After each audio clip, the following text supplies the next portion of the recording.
Okay, 2016 question 2 now. So, let ax equal to x plus 1, bx equal to 3x plus 2. Okay, they always enjoy doing functions on question 2 for some reason. And part 1 show that abx equals to bax. Okay, do what you're told, right? I'm not going to do that part. You do it yourself. This is more than trivial. Okay, part 2 though. Let n be a positive integer. Determine anx, where, anx equals to, it's just trying to be clear. So you basically an times, right? An times. Put your answer in the simplest form possible. Okay, so well, let's see what happens. Well, we know that a of x is 2x plus 1. Let's try a squared of x, right? Equals what? 2 times 2x plus 1 plus 1. Okay, now let's do a3 of x just to spot the pattern, sort of. 2 lots of that plus 1. Okay, so what sort of pattern do we start to see here? I think we saw this pattern in an MAT question a couple of years ago as well. It was also question 2. I can't remember which year it is. Go find it. Alright? It's essentially the same technique. I'm going to say the same thing. Look at x. How many times is it multiplied by? 3 times, right? So this is going to be 2 to the nx, right? Because now 3 then is 3 times. So if it's n, then it's going to be n times.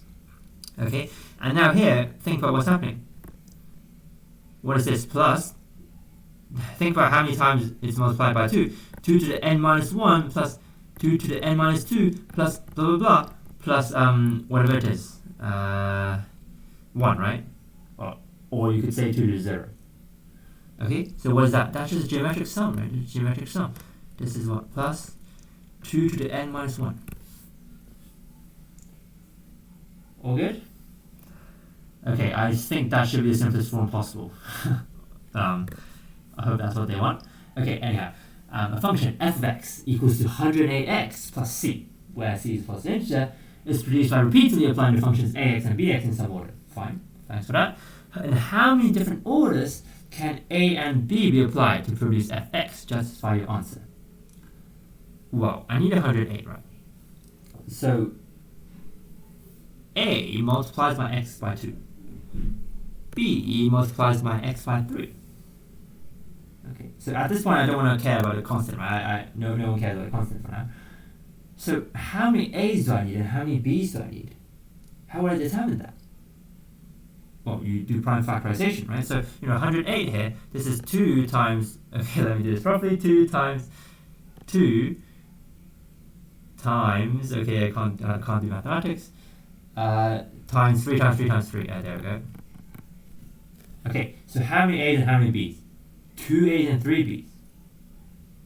Right? So I want 2 a's and 3 b's. And it's asking me, okay, in how many different orders can I, order a and b? Well, I know that multiplication is commutative, right? So it doesn't matter how I order a and b, it will still give me the 108 that I want. Yeah. So how many ways could I order this? Well, by basic combinatorics, this is 5 choose 3. Yeah, 5 choose 3. Because essentially, the idea of 5 choose 3 is that there are 5 spaces, okay? And you choose where you put your b's. Because if you choose where you put your b's, then the a's has to go in the remaining spaces, right? So just choose your b's and you'll be fine. So that's why it's 5 choose 3, right? Because I have 5 spaces, I'm choosing 3 spaces for the b to sit. Yeah, so 5 choose 3, which is 10. Yeah, this is A-level stuff, right? You could evaluate using factorials and you'll get 10. Okay. Part 4. What are the possible values of c? Justify your answer. Okay, so before we talk about what c actually is, now let's think about how many possible values of c could exist. Okay. Now, I would like us to focus on part 1. It says what? It says that a and b are commutative. I.e., the order doesn't matter.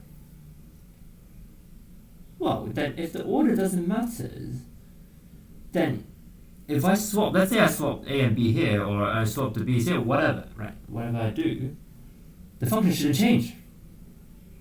It just shouldn't change, right? Okay, if it shouldn't change, then how would c even change? C shifts itself, right? So if c shifts itself, that means that c only has one possible value, okay? And how could I find that value? Well, by just brute forcing, really. I mean, just evaluate what is A, B, B, B. I mean, you just have a look at it, and then you'll find out it's 107. Okay, just evaluate the constant properly.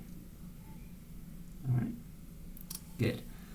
Part 5 then, which is also, I think, one of the best parts of the question. Are the positive integers n1 blah blah mk and n1 to nk such that this holds for all x? For all x, interesting. Justify your answer.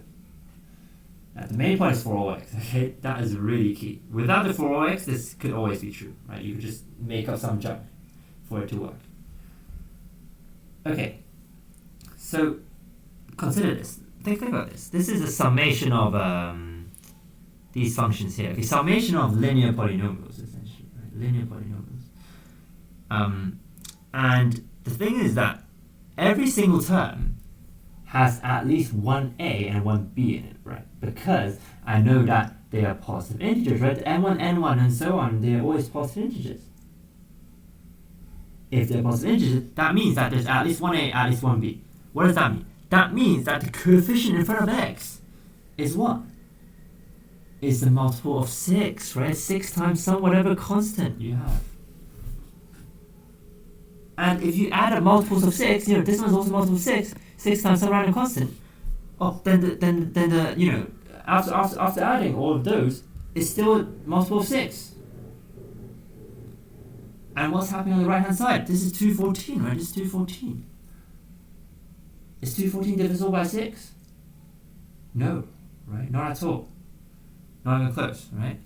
So this is just false, right? That's how you justify answer. That's about it, really. Right? I don't even have to care about 92. Like today, give me something random. I mean, what do you want to give me? I mean, maybe 107. Well, then it still doesn't work, right? Because I only care about the 214x. Like whatever constant you give me, no one cares. All right. So which I think is a really pretty thing if you spot it. Right? It's quite pretty. Using the fact that the left-hand side has a factor of 6 and the right-hand side does not. Right?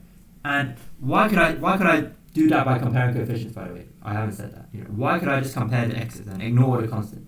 Why could I compare coefficients? That's because it has to be true for all x. That's why I said it's so important, right? If it's not true for all x, you cannot compare coefficients. Alright? So that's the question. Alright? It's actually quite a nice end to the question in part 5. I really like part 5.